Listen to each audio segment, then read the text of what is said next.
Hola, ¿qué tal? Muy buenas tardes. Les habla el doctor Gerardo Muñoz, soy el coordinador científico de AMSICHAC y es un gusto tenerlos a todos aquí conectados para esta sesión webinar de AMSICHAC. Les recuerdo que sin ustedes no podríamos continuar con estas actividades académicas. Es muy importante que se afilien al AMSICHAC. De esa forma nosotros podemos seguir generando todo este tipo de conocimientos y difundiéndolos. La forma de afiliarse es súper simple. Pueden acceder a la página de AMSICHAC, que es www.amsichac.org.mx, como ven en pantalla, y pueden acceder, ahí pueden ver los planes que existen y la forma en la que se pueden afiliar. Es súper simple. También les recuerdo que el 10 al 12 de septiembre tendremos nuestro congreso científico nacional e internacional.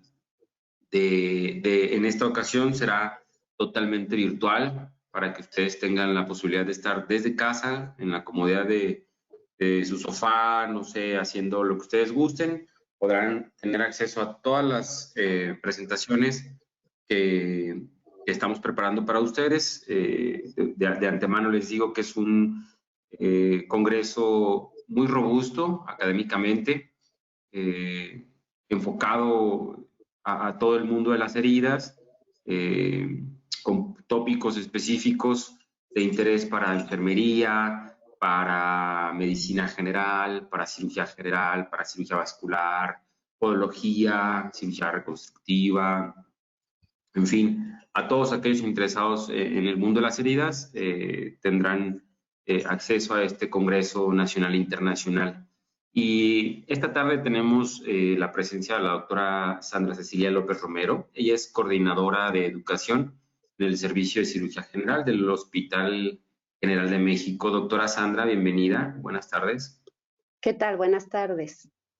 También está con nosotros Janet Cristina. Ella está de parte de la empresa Combatec. Y al final de la sesión de la doctora nos dará una breve exposición acerca de cómo realizar la aplicación de este dispositivo. Doctora, en este momento voy a enviarle la solicitud para que nos muestre su pantalla y pueda iniciar su presentación.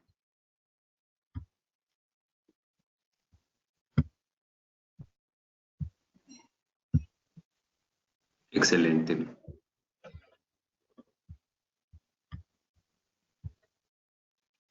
Ok, perfecto. ¿Se ve mi pantalla? Todo perfecto, doctora. Adelante. Excelente, muy bien.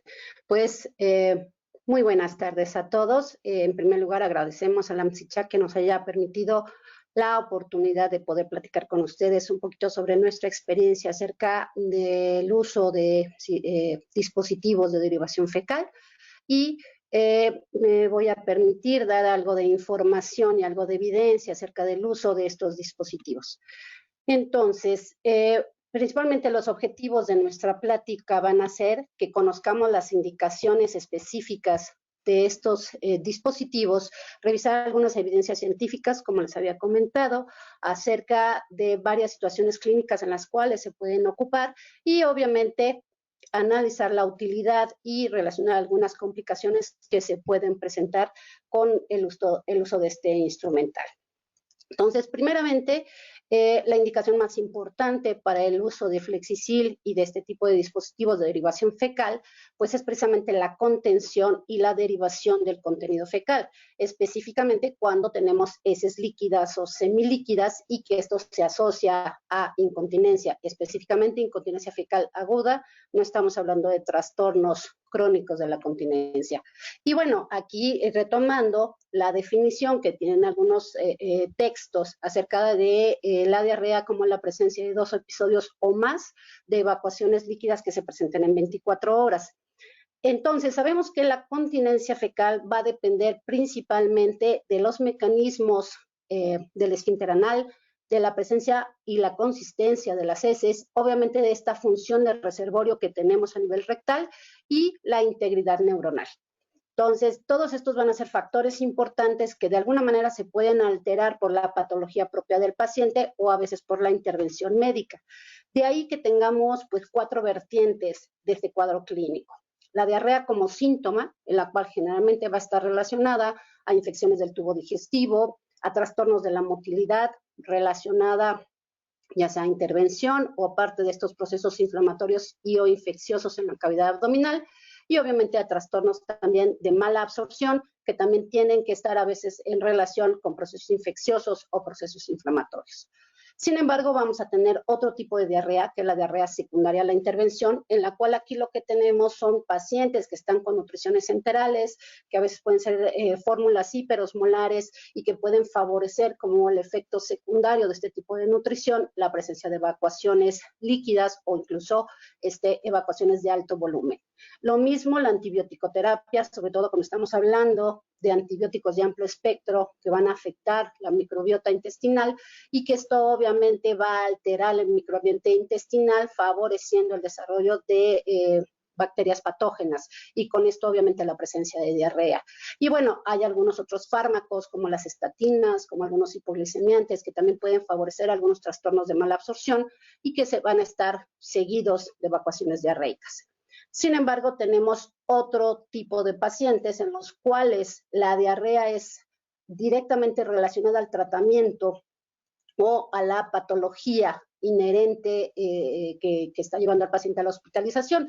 En este caso tenemos, por ejemplo, los pacientes con encefalopatía, a los cuales se les da laxante para disminuir la carga bacteriana a nivel intestinal y que con esto no se produzca mayor cantidad de amonio y que obviamente agrave el cuadro de encefalopatía, los pacientes con obesidad mórbida, que a veces ya sea por las dietas que se les dan para tratar de disminuir el sobrepeso o por los procedimientos bariátricos, presenten alteraciones en la absorción y que presenten diarrea. Lo mismo la diarrea asociada a eventos traumáticos, como puede ser traumatismo craneoencefálico o politrauma, que esto va más en relación a toda esta cadena de eventos inflamatorios que van a condicionar disminución del riego a nivel intestinal y obviamente con alteraciones de la absorción y de la motilidad del intestino.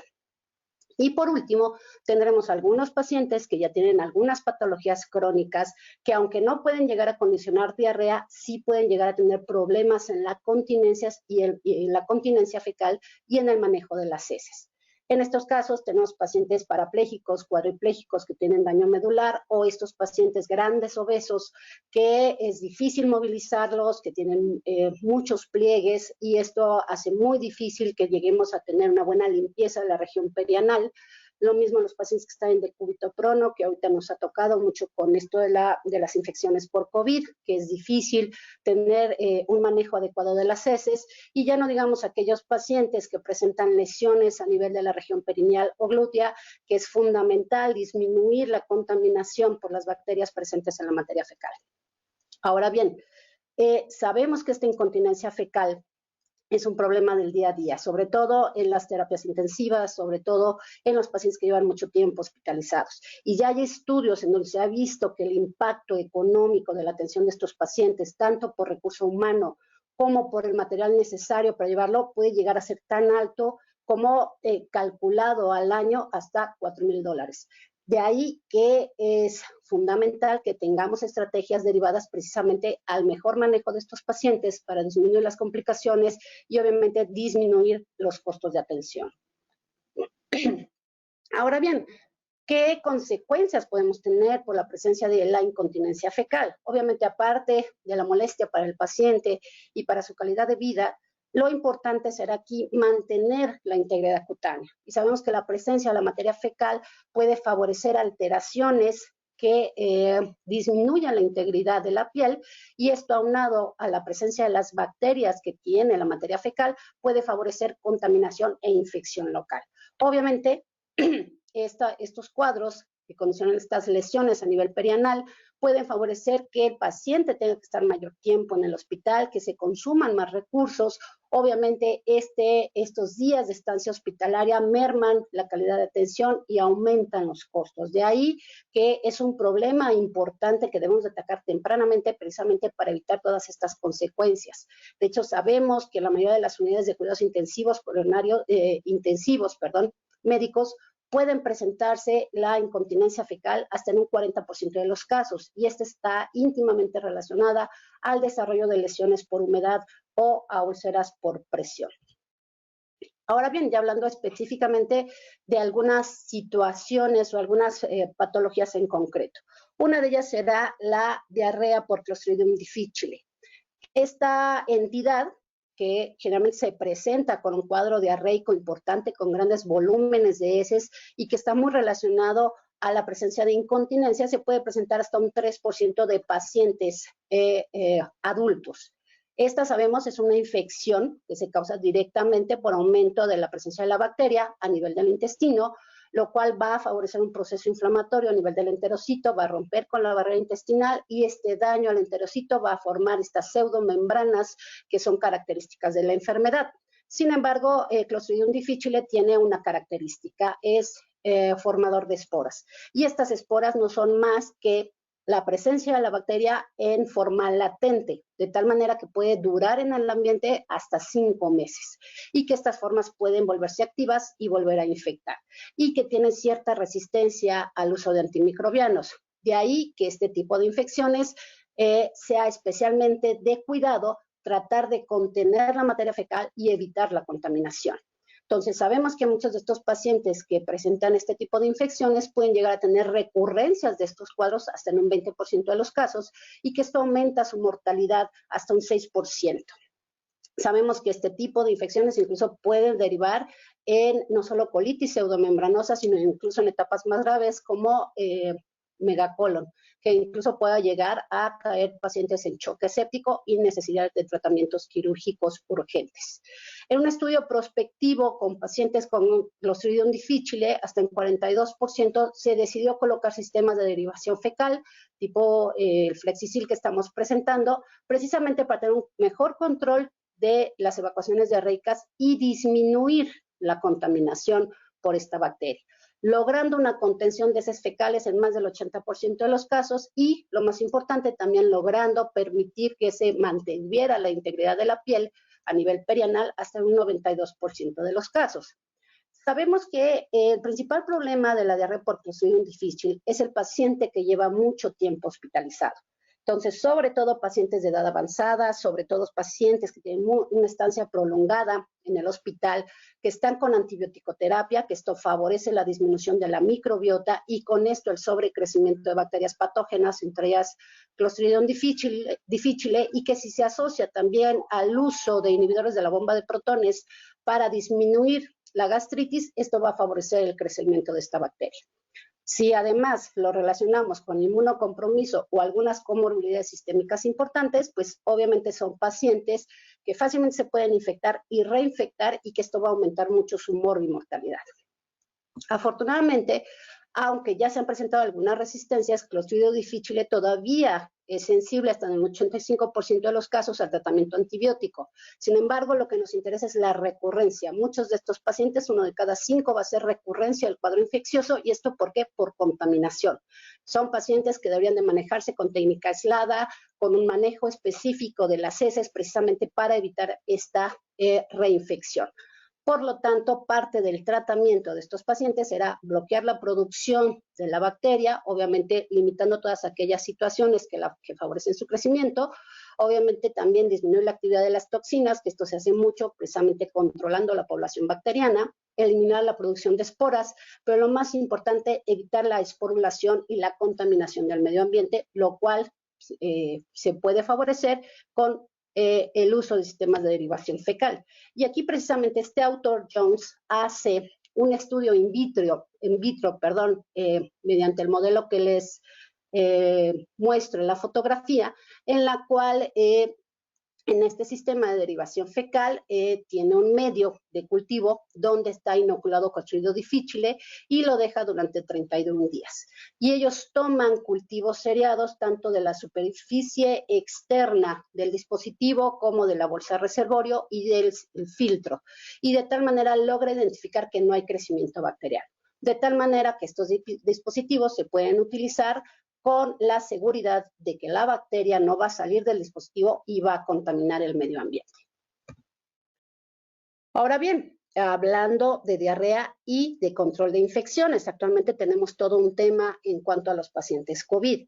Sabemos que la vía principal de diseminación de el SARS-CoV-2 es vía aérea. Sin embargo, se ha planteado que también pudiera haber diseminación por vía oral y por vía fecal. Y esto porque, bueno, hemos visto que muchos de estos pacientes, como síntomas agregados al cuadro respiratorio, pueden llegar a presentar otros síntomas, y entre ellos la diarrea, que en las series iniciales se hablaba de un 10%, sin embargo, ya en otras series, sobre todo en Latinoamérica, se ha visto que la asociación de COVID con diarrea es mucho más alto. Entonces sabemos que parte del ataque del virus es precisamente la unión que tiene a receptores de la enzima convertidora de angiotensina 2. Y estos receptores los tenemos en pulmón, pero también están en el intestino, principalmente en ilion y en colon. Y la unión a estos receptores lo que va a favorecer es una mayor permeabilidad a nivel intestinal y alteraciones en la absorción, principalmente de proteínas, con lo cual también se asocia a cuadros de mala absorción. Entonces, ¿qué es lo que se ha visto? La presencia de material genético derivado del SARS-CoV-2 en biopsias intestinales y en muestras de materia fecal. Y estas se mantienen presentes incluso aunque el paciente ya esté asintomático hasta por 10 semanas. De ahí que la importancia, si se logra establecer que esta puede ser una vía de diseminación para la infección, que se haga un control adecuado de la contaminación, es decir, un control adecuado de las heces. De hecho, la mayoría de las guías sugiere que los pacientes que tienen COVID o enfermedad por coronavirus y que tienen diarrea debieran utilizar un baño únicamente exclusivo para el paciente, y que estos baños o estas áreas se tendrían que desinfectar de 4 a 5 veces al día, lo cual pues sabemos en nuestros hospitales a veces es difícil tener este aislamiento y este control sanitario, por lo cual el uso de un sistema de derivación fecal pudiera ayudar a disminuir esta contaminación. Ahora bien, hablemos un poquito en cuanto a costos. ¿Cuánto nos cuesta realmente tratar a un paciente que tiene incontinencia fecal? Este es un estudio muy interesante que ha sido referido por muchas otras publicaciones que se hizo en Canadá, comparando a los pacientes que se manejaban con el método tradicional para la continencia fecal, que es obviamente el cambio de pañal, de apósitos, de gasitas, de cremas y demás para mantener esa zona limpia, y el uso de un sistema de derivación fecal. Y esto hicieron un seguimiento a un año en las terapias intensivas, y ahí vieron cuánto costaba manejar a un paciente de estas características en la terapia intensiva, el manejo y control de las heces con el método tradicional, un paciente promedio, que estamos hablando de índice de masa corporal promedio y que no tuviera alguna otra comorbilidad asociada que impidiera movilizarlo o limpiarlo de manera adecuada. ¿Y cuánto costaba hacerlo en un paciente complejo, en donde sí eran pacientes obesos, que tenían muchas alteraciones, ya sea osteomusculares o por su mismo estado crítico no se pudieran mover adecuadamente, y esto hiciera más difícil poder movilizarlos y limpiarlos? Entonces aquí se hace el estudio comparativo, vemos que en un paciente promedio el método tradicional costaba $144, y con el uso del sistema de derivación fecal esto bajaba a $94, y en un promedio de 7 días, en una semana. Sin embargo, cuando eran pacientes complejos, estos costos aumentaban. Aún así, el sistema de derivación era mucho más barato en comparación de los insumos necesarios. Y bueno, hicieron el estudio todo un año y vieron cuánto costaba en ese año mantener ese tipo de pacientes. Y obviamente podemos ver que la diferencia entre el método tradicional y los sistemas de derivación fecal, pues sí hay una importante baja en los costos en este último. Pero algo mucho más importante, porque bueno, costos nos impactan, pero el tiempo de atención, ¿cuánto tiempo tarda una enfermera en atender este tipo de pacientes, sobre todo para tratar de mantener esta zona limpia, para tratar de evitar todas las complicaciones generadas por la presencia de la materia fecal? Entonces, en estos pacientes se pudo determinar que un paciente promedio podía consumir en una semana hasta 348 minutos de atención de enfermería. Y si era un paciente complejo, hasta 763 minutos. Sin embargo, cuando lo trasladamos a pacientes que tenían sistemas de derivación fecal, aunque estos se tuvieran que irrigar 2 o 3 veces al día para mantener una buena permeabilidad, el tiempo en el cual la enfermera tenía que atender al paciente disminuía considerablemente. Y este es un punto también en cuanto a la calidad de atención de estos pacientes.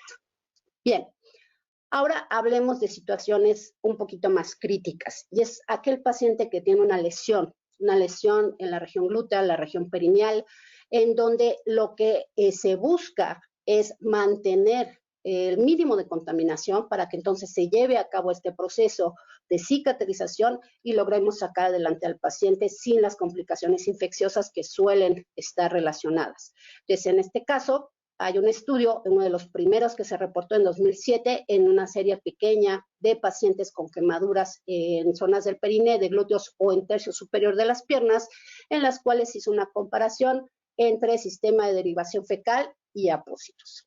Entonces, ¿qué es lo que ellos vieron? Que la cantidad de veces que necesitaban cambiar los apósitos o limpiar al paciente era de 1.5 veces al día, mientras que si utilizaban el método tradicional de cambio de pañales, de apósitos, de limpieza, esto podía ser tanto como de 6 veces al día. Y si esto lo trasladamos a costos nuevamente, pues vemos que sí hay una diferencia en cuanto al costo, aquí incluyendo un poquito el recurso humano, en la atención de estos pacientes. Y ellos sí consideraron a partir de este artículo que utilizar un sistema de derivación fecal era necesario para este tipo de pacientes, sobre todo si tenían presencia de heces líquidas. Ahora bien, posterior a estos estudios, varios grupos se dedicaron a utilizar sistemas de derivación fecal, y este es un grupo francés que también ellos hacen mucho hincapié que la presencia de heces líquidas contamina toda esta zona y obviamente aumenta el riesgo de infección, y en aquellos pacientes que ya son candidatos a injertos o a colgajos, pues disminuye mucho la evolución de estos tratamientos terapéuticos. Entonces, ellos utilizan sistemas de derivación fecal, y usan disminuir el calibre de las heces precisamente para que sea más fácil la colocación de este sistema, que no se tape y que con esto puedan tener mayor control de la materia fecal. Para esto ellos sugieren el uso de laxantes osmóticos, de nutrición alta en fibra, o de hacer irrigaciones en el sistema con solución salina, aproximadamente 100 mililitros de 2 a 3 veces al día, para con esto mejorar la salida de las heces, o incluso el uso de laxantes rectales. De tal manera que aunque el paciente no tuviera heces líquidas, ellos le provocaban la disminución en la consistencia para tener un mejor control. Ellos en este grupo se manejaron 8 pacientes que tenían quemaduras, y algunos incluso ya que los habían injertado, de esta zona crítica. Y tuvieron de estos 8, 4 pacientes que tuvieron que pasar a colostomías. ¿Y esto por qué? Principalmente porque tuvieron problemas en cuanto a la contención del sistema, porque había atonía anal y entonces esto permitía la fuga del material fecal y no se cumplía la función. Uno que tuvo una obstrucción intestinal, y uno más que desarrolló una úlcera anal. Sin embargo, ellos comentan que sí ven algunas complicaciones con el uso de los sistemas de derivación fecal, que es sobre todo impactación fecal, cuando no se logra tener heces líquidas. Esto tiene mucho que ver con el tratamiento que se le da al paciente, o cuando tienen anormalidades rectales o cirugías rectales recientes. Lo mismo si son pacientes que tienen enfermedades inflamatorias, porque obviamente al tener una enfermedad inflamatoria intestinal, esto los hace más susceptibles de tener lesiones a nivel de la mucosa rectal con el uso de este tipo de dispositivos. Ahora bien, el paciente quemado tiene ciertas características que hacen que fácilmente presenten estos cuadros diarreicos con incontinencia fecal. Y esto es sobre todo por la gran cantidad de líquidos que tenemos que utilizar en algunas ocasiones para la reanimación inicial del paciente quemado, y que además, obviamente, esto condiciona edema, no solo edema periférico, sino edema a nivel de tubo digestivo, y esto va a alterar mucho la función intestinal, favoreciendo la presencia de diarrea. El uso de opioides, la translocación bacteriana, que también puede estar presente por las mismas alteraciones a nivel intestinal, tanto por el edema como por la falta de una irrigación adecuada, al tener vasoconstricción como respuesta al proceso inflamatorio y o infeccioso, y obviamente en algunas ocasiones hilo intestinal, pseudoobstrucciones también relacionadas a estas alteraciones motoras que pueden irse de un lado o de otro, y obviamente si el paciente además presenta datos de infección intraabdominal o de sepsis, pues esto también condicionar alteraciones de la función motora. De ahí que en muchas ocasiones no será necesario laxar al paciente, sino se presentará como parte de de todo el proceso patológico que presentan estos pacientes con grandes quemaduras. Y ellos consideran que en efecto son pacientes que debieran de tener algún tipo de derivación de la contaminación fecal. Y en este caso se propuso desde hace mucho tiempo el uso de colostomías derivativas para evitar que entonces tuviéramos esta contaminación fecal y que entonces se pudiera dar un adecuado manejo de las lesiones. Sin embargo, ¿cuál es el problema de las colostomías? Pues es un procedimiento invasivo, es un procedimiento que va a meritar una entrada a quirófano para que se realice y que no está exento de complicaciones. En esta serie, los autores reportan hasta un 11% de complicaciones, mientras que manejaron otro grupo de pacientes con los temas de derivación fecal tipo Flexicil, y con estos el principal problema que tuvieron fue la fuga del contenido fecal. Entonces, esto lo vieron hasta en un 78% de los pacientes, pero los mismos autores refieren que una vez que hicieron una capacitación adecuada del personal que atendía al paciente, que colocaba el sistema, se corrigió este problema. Ahora bien, hablando un poquito de las colostomías, muchos que nos dedicamos al manejo de este tipo de lesiones importantes a nivel perineal, pues siempre pensamos que la colostomía puede ser un buen tratamiento precisamente para mantener esa zona limpia. Sin embargo, en este estudio hacen referencia a un reporte de 1,616 casos de pacientes que se les hizo colostomía. Y en ellos, ¿qué es lo que se encontró? Que hasta un 34% tenían complicaciones derivadas de la colostomía.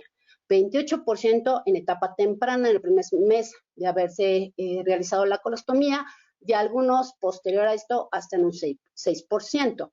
¿Cuáles son las principales complicaciones? Bueno, lesiones periostomales que van desde irritación, abscesos periostomales o dehiscencia del estómago, que puede llegar a ser hasta de un 20% en los de casos, alteraciones propias del estómago, que puede ser necrosis, que incluso la vemos mucho en pacientes obesos que tienen gran panícula adiposo, que a veces necesitamos esqueletizar mucho el tubo digestivo para poderlo sacar bien, para que vierta bien, y eso obviamente condiciona isquemia y necrosis. El otro que es frecuente en las colostomías, los prolapsos, y ya no digamos también las estenosis. Y bueno, sabemos que aparte este paciente que se va ostomizado a su casa, en un futuro se va a tener que reconectar. Y este tipo de reconexiones intestinales tampoco son tan sencillas. Hasta un 10% de los pacientes pueden llegar a tener complicaciones, y aquí sí pueden ser complicaciones fatales, porque pueden ser fugas intestinales a la cavidad abdominal, sepsis abdominal, presencia de fístulas, y obviamente que el paciente termine con abdomen abierto y con todas las consecuencias que puede traer este tipo de procedimientos. Otra patología que también va a necesitar que derivemos el contenido fecal para que haya una mejor evolución del cuadro es las fascitis necrotizantes, específicamente lo que conocemos como gangrena de Fournier, que son estas fascitis necrotizantes que se van a presentar en la región perianal o incluso glútea. Aquí les presento un estudio retrospectivo hecho en 35 pacientes que presentaron gangrena de Fournier. Aquí lo que ellos vieron es que casi el 80% necesitó una derivación fecal para la mejora en cuanto a la granulación y la curación de las lesiones. En este caso, a 21 de ellos les pusieron un sistema de derivación fecal y solo a 6 les hicieron colostomía. Pudieron hacer un seguimiento casi en el 80% de los casos a más allá de un año, y ellos vieron que el tiempo promedio de curación de estos pacientes fue de 4 meses. Sin embargo, hubo pacientes que tardaron hasta 18 meses en conseguir que se cerrara por completo las lesiones. ¿Qué es lo que vieron ellos? Vieron complicaciones del estómago muy importante. ¿Y por qué esta variación entre 20 a 70%? Porque lo que ellos vieron fue que de estos 6 pacientes con colostomía, 2 no se pudieron reconectar por el alto riesgo quirúrgico que condicionaba sus patologías de base para la reconexión. Entonces se tuvieron que quedar con la colostomía. 2 que sí se pudieron reconectar presentaron complicaciones, presentaron fuga de la anastomosis. En ambos casos se pudo manejar sin mayor problema, pero tuvieron que haber reintervenciones, y esto obviamente aumentó el tiempo de estancia y los costos, y 2 más se perdieron, y entonces no supieron qué pasaron con esos pacientes. De este estudio, ellos recomiendan entonces que es mucho mejor, menos costoso, menos mórbido el uso de los sistemas de derivación fecal precisamente en estos casos, y que solo estaría indicado el uso de una colostomía cuando hay un daño a nivel del esfínter anal. Y entonces aquí vemos la tabla comparativa que ellos hacen de los casos de sistema de derivación fecal con los sistemas de colostomía, donde obviamente hay una diferencia, tal vez no muy significativa en los días de estancia.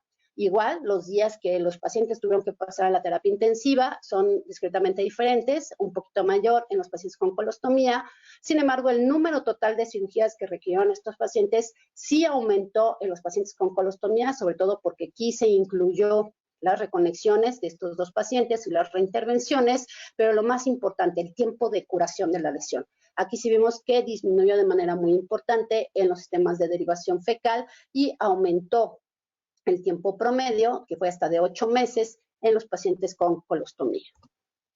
Ahora bien, yo quiero presentarles algunos de los casos que tenemos en el Hospital General de México. Este es el tipo de gangrenas de Fournier que tenemos, en donde vemos una gran afectación a nivel de genitales, incluso con exposición testicular. Este incluso incluía toda la fascia de Coles y de Buch, y a veces incluso se van a la pared anterior, pero vean el gran compromiso que tenemos a nivel de los espacios isquiáticos y perianales, y incluso ya que hacemos la desbridación amplia, pues tenemos un margen anal mínimo que está en íntimo contacto con las lesiones, y obviamente que hay presencia de la contaminación fecal, lo cual hace crítico el manejo del proceso infeccioso a nivel local. Entonces, en otras ocasiones, estas pueden ser lesiones que abarquen la región anterior, como les comentaba, incluso pueden ir a la región inguinal o incluso a la pared abdominal, tomando la fascia de escarpa y hacerse grandes fascitis, que esto a veces aunado a la obesidad del paciente, al dolor que le causan estas lesiones y a la incomodidad que tienen, es difícil el manejo de la contención de heces. Entonces, este es el que les presento, es un caso de una paciente que logramos colocar el sistema de derivación fecal y que se estuvo metiendo a quirófano una vez a la semana para hacer lavados, logrando con esto una granulación adecuada, como para que se pudiera manejar posteriormente ya esa herida sin contaminación. Y bueno, este es otro caso, es un paciente que empezó con un absceso glúteo, este se diseminó a ambas regiones glúteas, a la región perineal, incluso se fue al escroto y de ahí se fue a la extremidad inferior derecha, teniendo una gran cantidad de tejido necrótico, como ven, incluso el músculo lastimado, una gran cantidad de material purulento, pero vean la gran contaminación fecal que tenía precisamente por el que estaba muy denudado toda la piel alrededor del ano. Entonces, en estos casos son pacientes que estamos manejando nosotros con terapia de presión negativa, lo cual pues favorece el tener aisladas las heridas y evitar la contaminación, y en este caso incluso también se puso un sistema de derivación fecal, el que se incluía dentro de los adhesivos de la terapia de presión negativa, y esto no alteró la función del sistema de derivación fecal, logrando tener un buen control de la materia fecal. Bien, hay otra entidad que también tenemos un poco de problema en cuanto a continencia, que son las lesiones por humedad. Entonces, sabemos que la presencia de incontinencia fecal puede aumentar hasta 22 veces la probabilidad de que el paciente tenga lesiones por humedad. Y aquí los factores que están más relacionados a este tipo de alteraciones son también pacientes de edad avanzada, cuya piel es mucho más delgada y mucho más frágil, aquellos pacientes que tienen deterioro cognitivo, neurológico, que no les permite tener una movilización adecuada, si aparte tienen diarrea e incontinencia fecal relacionada a ya algunos antecedentes que vimos, y sobre todo si tenemos que movilizarlos, y que esta movilización continua puede favorecer la fricción y el cizallamiento, sobre todo cuando los movemos para llevar a cabo la limpieza. Entonces, en este artículo reportan hasta un 92% de éxito en conservar la integridad de la piel, que sabemos que se puede ver afectada por la presencia de heces fecales, y más si está relacionado también con incontinencia urinaria, y que esto, bueno, va a favorecer la presencia de lesiones. Entonces, aquí vieron que hasta el 92% de estos pacientes que estaban en cuidados intensivos se pudo conservar la integridad de la piel, y con esto disminuyeron la frecuencia de estas lesiones por humedad. Y aquí les presento un caso. Esta es una paciente femenina muy obesa, de 65 años. Ella es diabética, es hipotiroidea y tenía un problema articular muy importante, lo cual hacía que no se pudiera movilizar de su cama. Llegó por una úlcera de presión muy importante, grado 4. Aquí ya la habíamos desvidado en el primer cuadro, pero vean las lesiones por humedad que incluso incluyen todo el tercio superior de la cara interna de ambos muslos y obviamente toda la región glútea. De tal manera que esta fue una de las primeras pacientes que nosotros manejamos con los sistemas de derivación fecal. La verdad es que le fue muy bien, se pudo adaptar muy bien. Logramos posteriormente con terapia de presión negativa hacer el control de foco infeccioso y mejorar la granulación de la paciente, de tal manera que después la pudimos mandar a su casa ya con el uso de apósitos especializados y obviamente esta paciente pudo salir adelante pese a sus comorbilidades. Y este es otro caso. Este caso es un paciente que llegó con infección por COVID. Entonces estuvo ingresado en la terapia intensiva, ha sido uno de los pacientes que más tiempo ha estado con nosotros, cumplió 71 días de estancia hospitalaria y durante este tiempo, pues el paciente, por la postración, por la gravedad de su afección pulmonar, pues hizo una úlcera por presión. Cuando nos llamaron, tuvimos que meterlo, fue uno de los pacientes que metimos a quirófano COVID, hacer la desbridación amplia, encontrando mucho tejido lesionado, por lo cual obviamente la lesión, como ven, al final una vez desbridada quedó muy grande.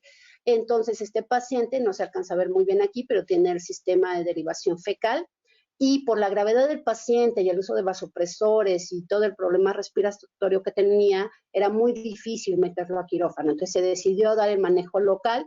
Los especialistas de clínica de heridas nos apoyaron aquí con el uso de apósitos especializados y el paciente se llegó a controlar muy bien el foco infeccioso. Como ven, ya hay poco tejido necrótico en la parte central, pero el resto del tejido se ve limpio y ya hay presencia de granulación. Entonces, estas son consideraciones que se puede tener en este tipo de pacientes, pacientes crónicos, pacientes que es muy difícil darles el manejo, movilizarlos por la gravedad.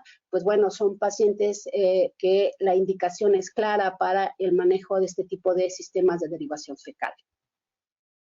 Y bien, concluyendo, estos sistemas de derivación fecal, específicamente lo que estamos presentando aquí, el sistema de Flexi-Seal, nos da el beneficio principal de proteger la piel del paciente. Obviamente, al minimizar el riesgo de la contaminación, de la infección por la presencia de bacterias, de la materia fecal, pero lo más importante, disminuyendo la lesión que puede producir la presencia de materia fecal en la región perianal.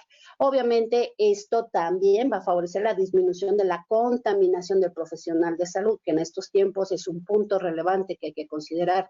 Y no solo eso, va a ahorrarnos tiempo en la atención del cuidado de enfermería y obviamente un ahorro importante en los costos de atención porque va a disminuir los insumos requeridos precisamente para mantener al paciente bien atendido y con una zona limpia a nivel perianal. Entonces, hasta aquí mi mensaje de hoy y bueno, vamos a pasar con la licenciada Cristina para que nos explique cómo funciona o cómo se coloca este sistema. Muchas gracias. Muchísimas gracias, doctora Sandra. Muy interesante su ponencia. Como ya comentó, vamos a pasar la presentación para Cristi, que nos va a hacer también la demostración de cómo se coloca en un modelo. Y listo, Cristi, en breve estás recibiendo la invitación. Listo. Gracias. ¿Me confirman si están viendo la presentación? Perfectísimo, nada más ponla en grande y listo. Excelente. Bueno, excelente. Entonces, como dijo la doctora, ahorita lo que vamos a hacer es ver cómo se hace la aplicación del dispositivo. Ella fue muy clara, digamos, con las características que debe tener el paciente. Deben ser de posiciones líquidas, pacientes con incontinencia fecal líquida o diarrea líquidas o semilíquidas.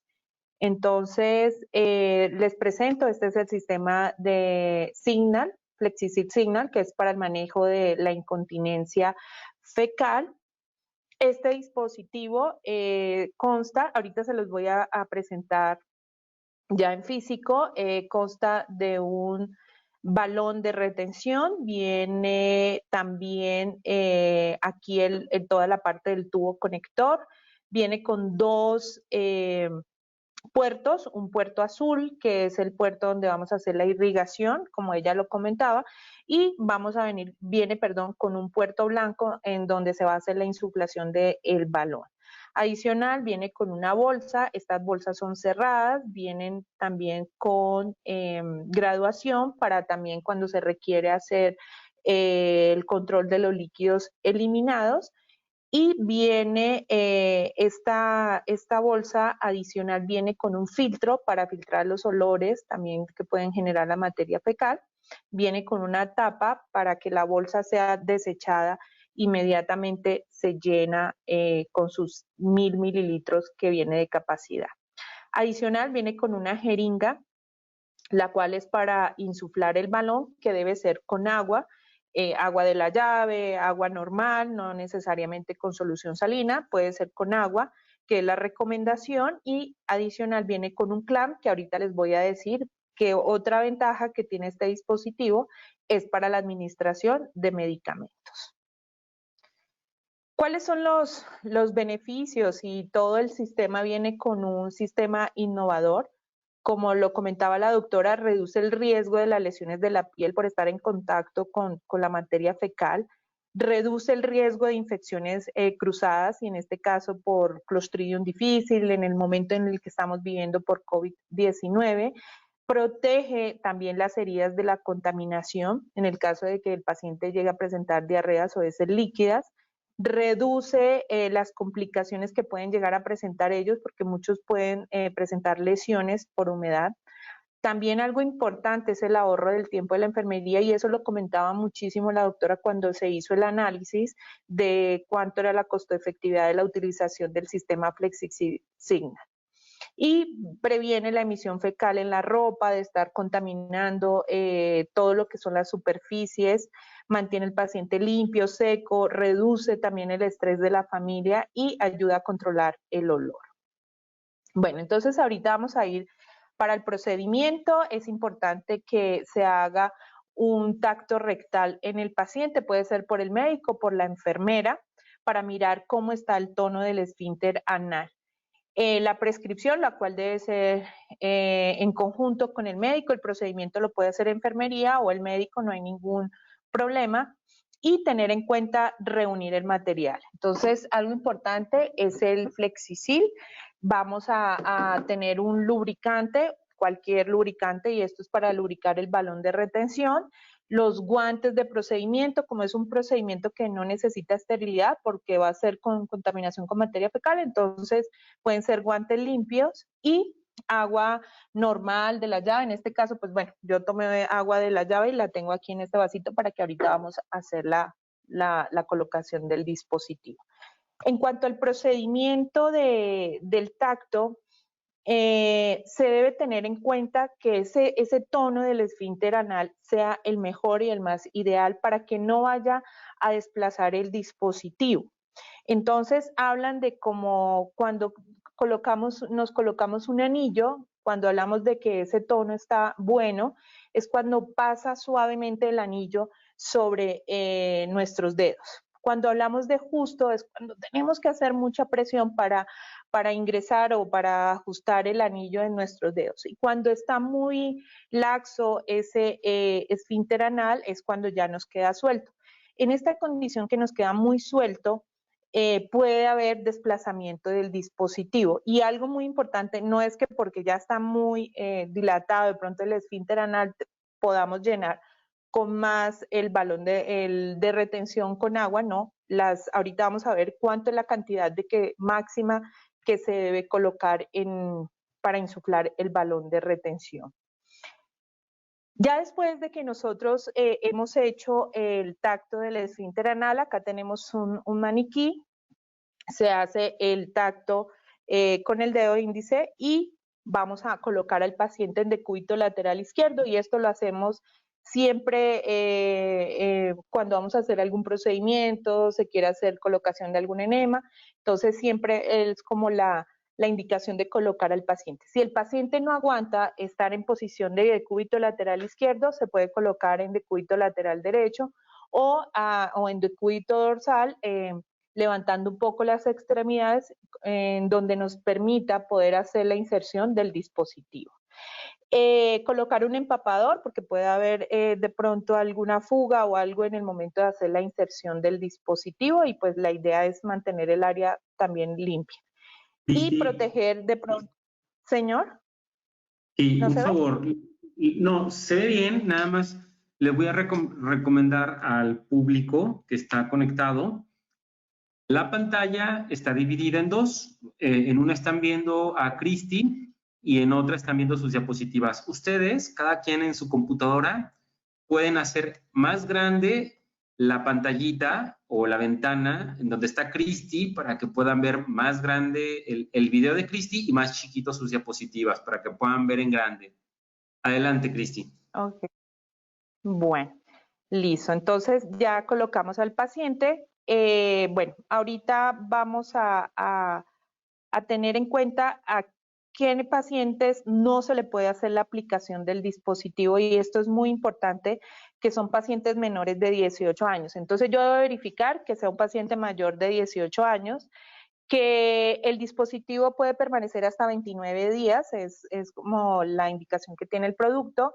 Si el paciente presenta alguna alergia a la silicón, que es lo que está hecho el producto, si tiene hemorroides graves, proctitis severas o cirugía de estenosis o tumor o ulceraciones del recto, pues ya ahí nos abstenemos de colocar el dispositivo. Entonces ya hicimos el tacto, ya verificamos, ahora vamos a hacer la demostración. Bueno, entonces vamos a hablar sobre el Flexisil. El Flexisil es un sistema de incontinencia fecal que nos ayuda a desviar y a contener las heces. Este sistema viene en este kit que contiene el catéter, viene con 3 bolsas y adicional viene una jeringa que ahorita vamos a ver para qué nos sirve, y viene con una pinza. Este es donde viene el kit. ¿Cómo está conformado el sistema de Flexisil? Este es el catéter que va a venir con un balón de retención que es totalmente en silicón.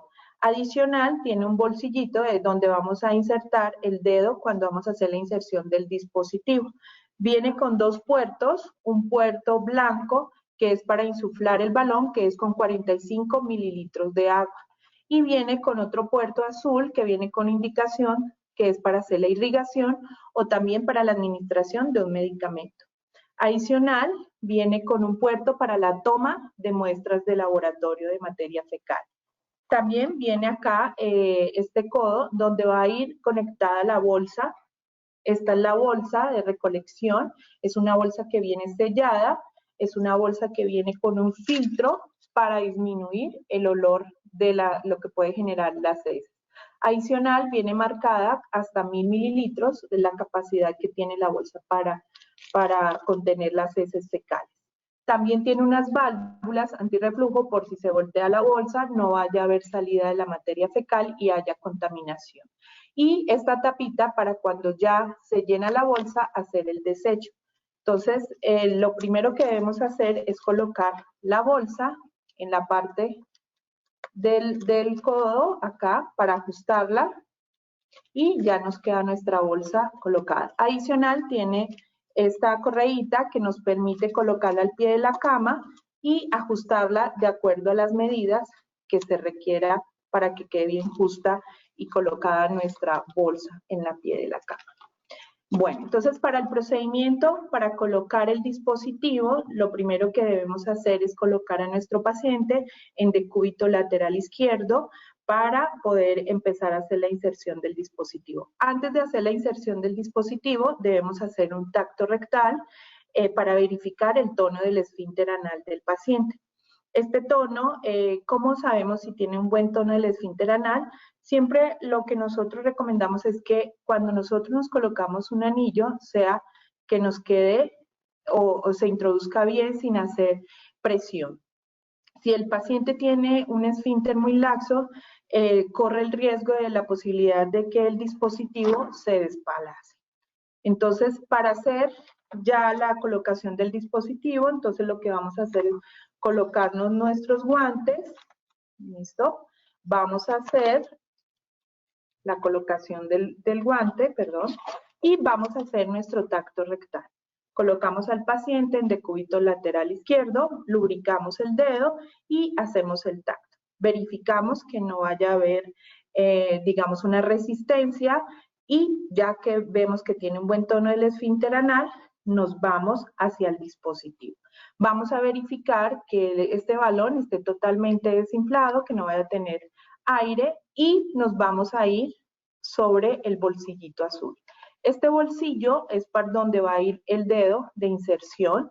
Luego de hacer la lubricación del dedo, hacemos la inserción del dispositivo en la ampolla rectal. Luego de que ya esté el dispositivo insertado, una recomendación es que podemos sacar el dedo o dejarlo insertado para cuando insuflemos el balón no desplacemos el dispositivo, ¿no? Entonces lo dejamos ahí. Ahorita lo que vamos a hacer es que vamos a tomar la jeringa, vamos a llenarla con 45 mililitros de agua.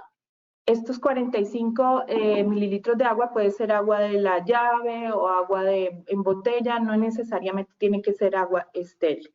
Vamos a ubicar el puerto blanco, que es donde vamos a hacer la colocación de empezar a insuflar el balón. ¿Con cuánto lo vamos a hacer? Con 45 mililitros de agua. Entonces aquí ustedes van a observar cómo el balón se va a ir inflando. Acá observamos cómo el balón se insufla con los 45 y ya vemos que el balón quedó totalmente insuflado. ¿Por qué con 45 mililitros? Es la indicación y es lo que necesitamos que se insufle el balón para no generar ninguna lesión a nivel de la ampolla rectal. Adicional, ustedes van a ver acá en la ampollita del puerto de insuflación cómo se hincha y esto nos indica que el dispositivo está con los 45 mililitros de agua. Luego de que ya está insertado, jalamos un poquito para saber que está anclado en la ampolla rectal. Otra parte importante es cuando debemos hacer irrigación. La irrigación, como ustedes observan, este dispositivo tiene como dos mangueritas en su parte interna, que es para hacer un lavado, de pronto si hay algunos poco de desechos, que pueda estar quedando en el dispositivo y lo que hacemos es un lavado del catéter como tal. ¿Por dónde va a salir? Aquí vemos que tiene dos puerticos, aquí de la parte de la manguerita y por ahí va a ser y lo que va a hacer es un lavado de esta área. Entonces lo podemos hacer ¿con cuánto? Con 30 mililitros de agua, colocamos los 30 de agua y vamos a hacer nuestro lavado y lo que hace es que va a salir a esta parte, lava y luego el agua va a salir por el puerto y va a caer a nuestra bolsa recolector. Si se está haciendo control de líquidos eliminados y administrados, hay que descontar los 30 mililitros de agua que administramos para hacer el lavado. Otra opción que tenemos con el dispositivo es la aplicación de algún medicamento. Según fórmula médica, entonces lo podemos hacer por este puerto, que es el puerto de irrigación. Entonces, lo que se aconseja es lavar primero con 10 para limpiar un poco el área, con 10 mililitros de agua. Se lava con 10. Lo que hacemos luego es la administración del medicamento, sea el caso. Acá lo administramos y lo que vamos a hacer es colocar la pinza. Esta pinza lo que nos va a permitir es que el medicamento se mantenga por unos minutos acá. Después pueden ser 10 o 15 minutos después de que ya ha absorbido el medicamento, se ha hecho la indicación ya correcta de la colocación del medicamento. Lo que hacemos es que quitamos la pinza y ya nuevamente permitimos el recorrido de las heces fecales hacia la bolsa. Entonces, y ya la administración del medicamento pues ya se hizo adecuadamente. La otra parte es que este es el plan para toma de muestras de laboratorio. Aquí lo que hacemos es que vamos a colocar una jeringa de punta que se llama Luer Slip y podemos hacer la toma de acuerdo a la indicación del laboratorio de cómo se debe tomar la muestra. Y simplemente hacemos la toma de la muestra y ya se manda al laboratorio. Luego se cierra para que no vaya a haber salida por este lado de la materia fecal, no vaya a haber alguna contaminación. Luego, es importante que si la bolsa ya se llena, lo que hacemos es retirar la bolsa que ya está llena, tapamos y desechamos. Y hacemos el cambio por una nueva bolsa. ¿Cuándo debemos retirar el dispositivo? El dispositivo se debe retirar cuando ya hay ausencia de posiciones líquidas por disconfort del paciente o por ya una decisión médica que se decidan ya retirar el dispositivo. ¿Cómo lo hacemos para el retiro del dispositivo? Entonces, como administramos los 45 mililitros de agua, nos vamos hacia el puerto blanco, vamos a retirar el agua que insertamos en el dispositivo y empezamos a hacer el retiro del agua. Aquí estamos retirando ya, vemos cómo el balón se va desinflando, sacamos los 45 mililitros de agua y ya que sacamos todos los 45 de agua, aquí vemos, perdón, los 45, entonces ya podemos hacer el retiro del dispositivo. Y esta es nuestra aplicación del sistema FlexiSeal Signal. Listo. Gracias, Cristi. Bueno, doctora Sandra también. Sí, no, dime, Cristi. No. Por último, que ahí ahorita les dejo los datos para que nos contacten. ¿Listo? Claro que sí, excelente. Sí tenemos preguntas y muchas. Antes paso las felicitaciones por la ponencia. Tenemos felicitaciones de todas partes de México, de Ecuador. Hoy se conectaron de Colombia, Ecuador, de Perú. Y una pregunta acerca del uso en el paciente geriátrico. Que si se puede utilizar en el paciente con incontinencia fecal geriátrico. Bueno, aquí lo que tendríamos que ver es el origen de la incontinencia fecal. Si la incontinencia fecal es ya sea porque son heces líquidas, porque hay un trastorno motor, porque no hay un problema del esfínter intrínseco, se puede utilizar sin mayor problema.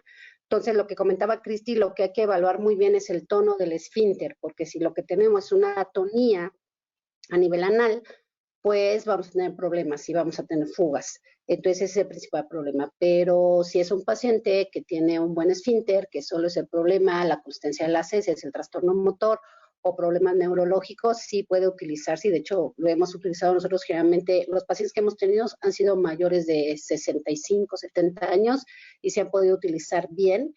En un inicio sí tienen la sensación de cuerpo extraño, pero finalmente terminan acoplándose un poquito al sistema y lo toleran bastante bien. Gracias, doctora. Y en el otro extremo de la vida, ¿nos puede decir si hay algún sistema para los pacientes pediátricos? Bueno, yo no conozco para paciente pediátrico, sinceramente, y toda la literatura se centra en el paciente adulto. Comentábamos antes de la plática que sería lo ideal porque también podemos tener este tipo de lesiones, sobre todo quemaduras, la que se llama quemadura en silla de montar en los niños, que se presenta por inmersión, se puede llegar a presentar, pero sinceramente desconozco si existan dispositivos pediátricos, y sobre todo por la forma y el daño que pudiéramos llegar a generar en esta zona y que posteriormente en el crecimiento pudiera tener alteraciones en la continencia. Pero no sé, Cristi, si sepas que si existe algún dispositivo para niños. No hay ningún dispositivo aún para niños, y una de las contraindicaciones son en menores de 18 años. Y algo que se argumenta es que todavía en personas menores de 18 años todavía parte de su esfínter anal no está en su desarrollo total. Entonces, como ustedes observan, el dispositivo por eso es importante que cuando insuflen el balón sea solamente de 35 a 45 mililitros, que es lo que ya está estudiado y que no va a ocasionar ningún daño en la ampolla rectal, porque es lo que, como decía la doctora, es como cuando nosotros tenemos la sensación de pujo, tiene una presión a nivel de la ampolla y esto ya está determinado para que el paciente está por debajo de esa sensación de pujo para que no sienta esa molestia y por eso es importante que sean adultos. Excelente, gracias. Justo eso que mencionabas, Cristi, la presión y las posibles complicaciones es otra pregunta, es decir, se ha visto algún tipo de complicaciones como lo son perforaciones, erosiones, y qué tan frecuentemente se presenta, si pudiéramos ahondar en este tema. Bueno, no sé si la doctora... Sí. De las series que consultamos y de los artículos, sí mencionan, son casos aislados, ellos sugieren mucho, por eso el que no se le coloque en pacientes que tengan enfermedad hemorroidal, que tengan alteraciones de enfermedades inflamatorias o antecedentes de cirugías rectales, porque obviamente el riesgo de que haya estenosis, que haya úlceras es mucho mayor. Sí se relacionó en estos pacientes, pero fueron casos aislados. En la mayoría de las series, el principal problema que reportan es la fuga, que ya sea que el paciente puje, que no se haya colocado bien, que a veces se mueva el dispositivo. Entonces ellos insistían mucho en que una adecuada capacitación del personal para estar revisando y colocando de manera adecuada el sistema disminuye mucho este problema. Entonces, sí puede haber, por eso la insistencia en que se revise previamente al paciente, que se chequen los antecedentes y que constantemente se esté vigilando el sistema para ver que no existan estas lesiones, pero finalmente son complicaciones locales que tienen poca repercusión a nivel sistémico, ¿no? Pero sí las hay, insisto, no hay un porcentaje muy alto, solo los artículos reportan casos anecdóticos, no 1 o 2 pacientes nada más. Entiendo, sí, por perfecto. Eso, perdón, doctor.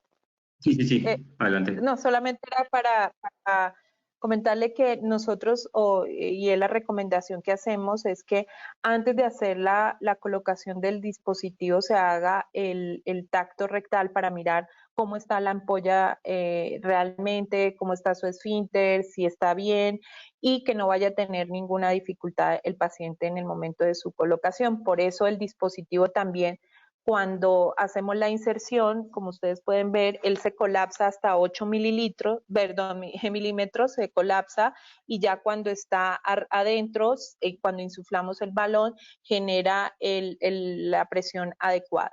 Cuando, se me había olvidado, perdón, cuando ya el dispositivo se va a retirar, pues si introducimos los 45 mililitros de agua, lo que hacemos es quitar el agua que insertamos en el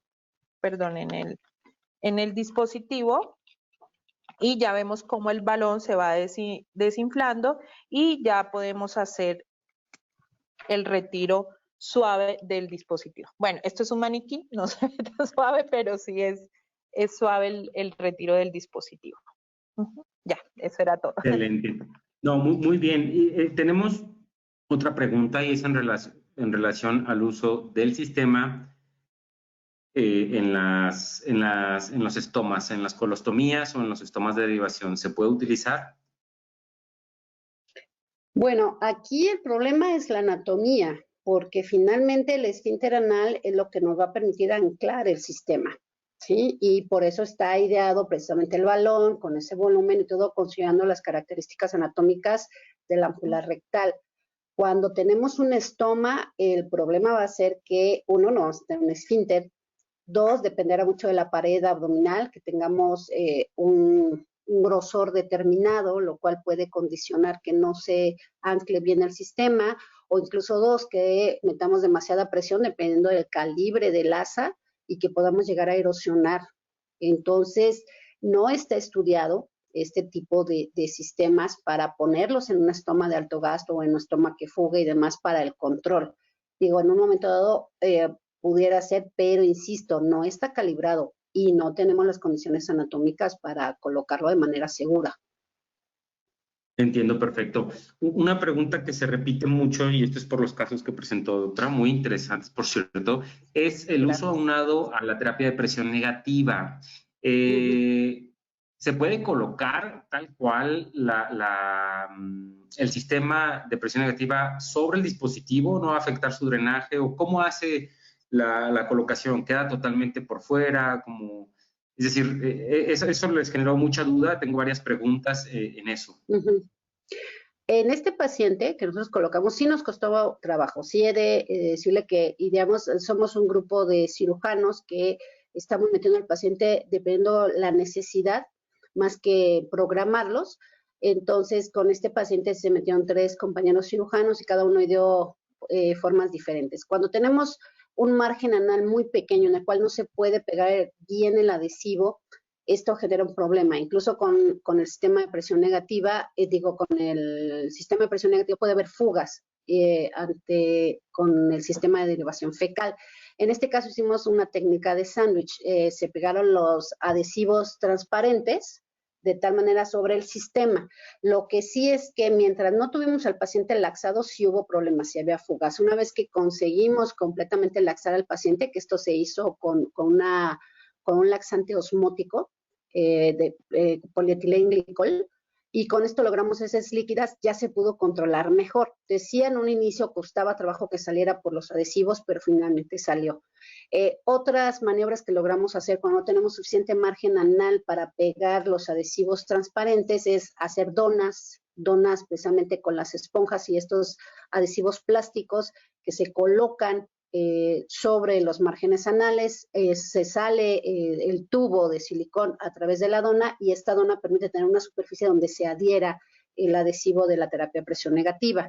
Hemos utilizado, no específicamente ya con sistemas de derivación, pero en otros pacientes que tienen un margen anal muy pequeño, incluso hemos utilizado el cubrir completamente el ano con el adhesivo, solo hacer un corte y colocarle una bolsa para control, como bolsas de estomas. Sin embargo, el problema es ese, tenemos que tener el buen manejo de la consistencia de las heces, si no eso, por más que uno haga estrategias, sobre todo cuando hay mucha materia fecal dura y que eso distiende mucho el ano, hace que se nos bote la terapia de presión negativa. Entonces, en este paciente, pues fue ideal porque el margen anal era mínimo. En cuanto logramos tener un poquito de mejoría en las lesiones, lo que se hizo fue cerrar la región anal, dejar afrontado, y entonces ya pudimos tener una mejor adhesión de los adhesivos y con que funcionara mejor el sistema de derivación fecal.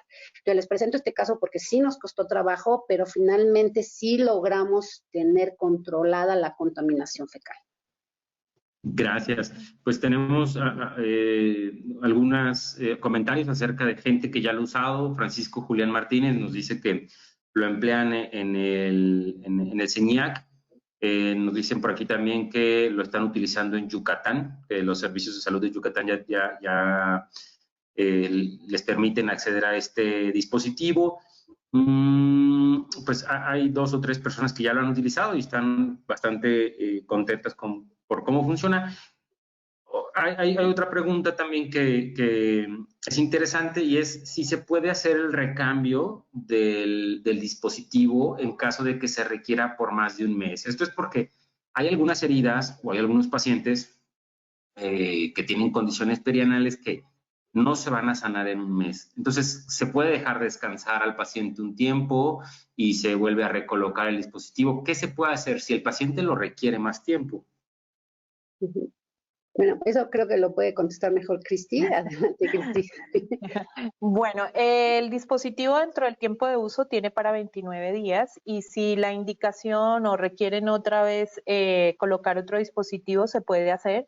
Y es importante siempre revisar el tono del esfínter anal, ¿no? Nuevamente se debe hacer el examen, se debe determinar que está bien, que no hay, digamos, que ninguna contraindicación para su colocación y sí se puede hacer la colocación de otro dispositivo. El tiempo de uso es de 29 días, pero como les digo, hay que tener en cuenta esas características para colocarlo.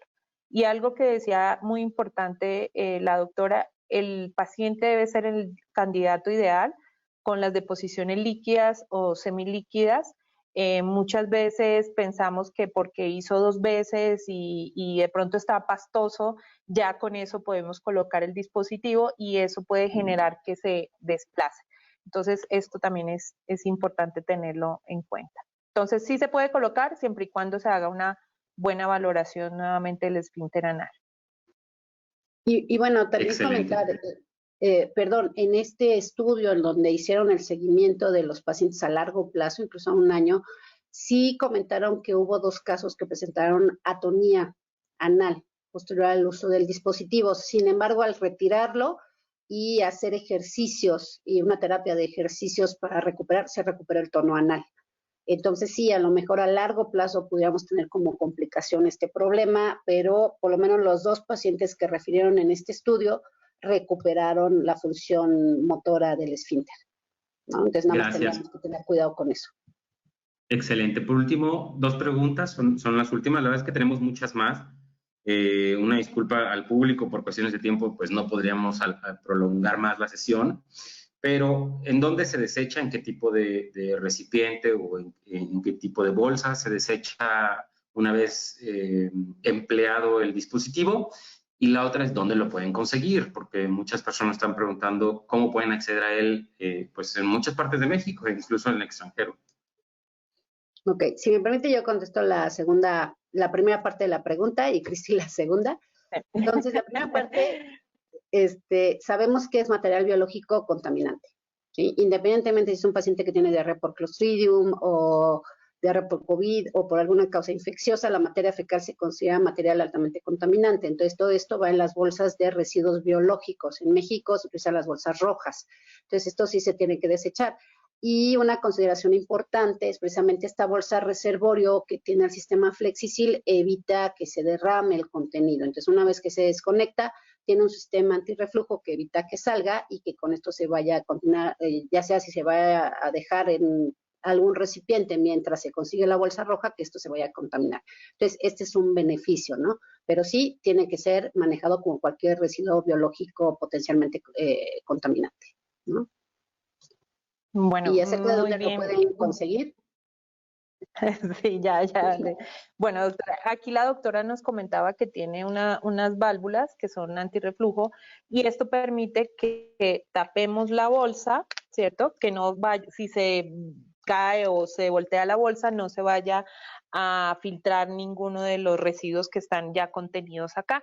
Y como dice ella, se desecha en los residuos de acuerdo a los hospitales como manejan dentro de sus protocolos. En cuanto a dónde pueden conseguir los productos, hay en diferentes, digamos que aquí en México hay diferentes zonas o los estados, perdón, donde hay distribuidores que lo pueden conseguir. Cualquier zona o parte que requieran se pueden contactar conmigo. Aquí voy a dejar los datos. En otros países como Panamá, en Costa Rica, perdón, hay también, en Dominicana también hay el dispositivo, hay distribuidores, está también personalmente gente de Combatec donde los pueden conseguir. En cuanto aquí en la Ciudad de México, nosotros tenemos el centro especializado para el manejo de heridas y ahí también tenemos la tienda donde pueden encontrar todos los productos, tanto para el manejo de heridas, ostomías o como este dispositivo que es para incontinencia fecal. Nosotros tenemos, si se hace a través de la tienda, tenemos compra mayores de 1,000 pesos, se hace el envío totalmente gratis. Y si ya es en otros estados, se pueden contactar conmigo. Aquí dejo mi correo y mi número de celular.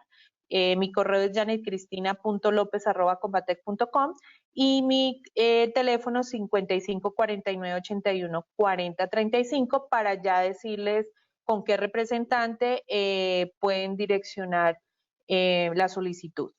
Y pues comentarles que estamos de aniversario acá en la tienda y pueden conseguir con descuento algunos productos, no todos, algunos están con buenos descuentos, entonces los pueden conseguir. Y aquí pueden ver los números donde se pueden contactar, aquí en la Ciudad de México. Muchísimas gracias, Cristi. Muchísimas gracias, doctora Sandra. La sesión estuvo increíble, hubo bastantes conectados, más de 500 conectados. Qué bueno. Y la verdad es que sí, la tecnología y la opción de evitar un estoma siempre es una excelente opción. Ojalá que pronto contemos con dispositivos para pediátricos. Está muy interesante y sobre todo que tengamos acceso a ella aquí en México, ¿no? Voy a dar la palabra a la doctora Alicia Zavala, que es nuestra presidenta. Hola, buenas tardes.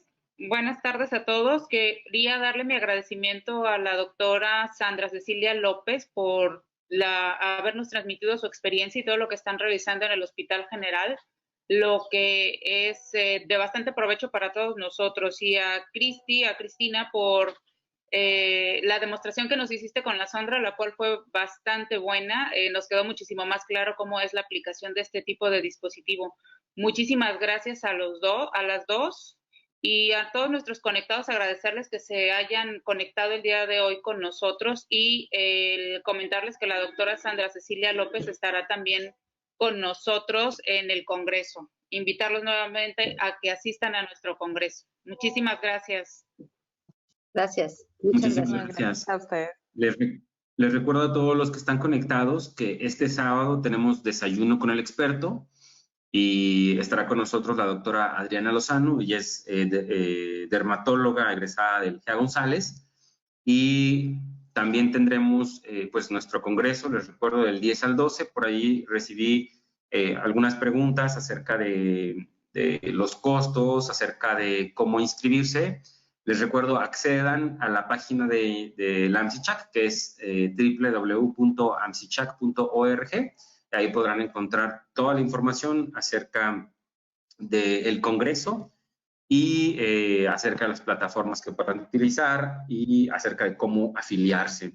Tendremos también pronto una sesión webinar justamente sobre el Congreso. Queremos darles algunos adelantos de cómo va a ser, qué dinámicas vamos a tener, qué actividades vamos a tener, y ojalá puedan estar con nosotros. Les agradezco mucho a todos la presencia, a todos aquellos que estuvieron como asistentes y a las ponentes también. Muchísimas gracias.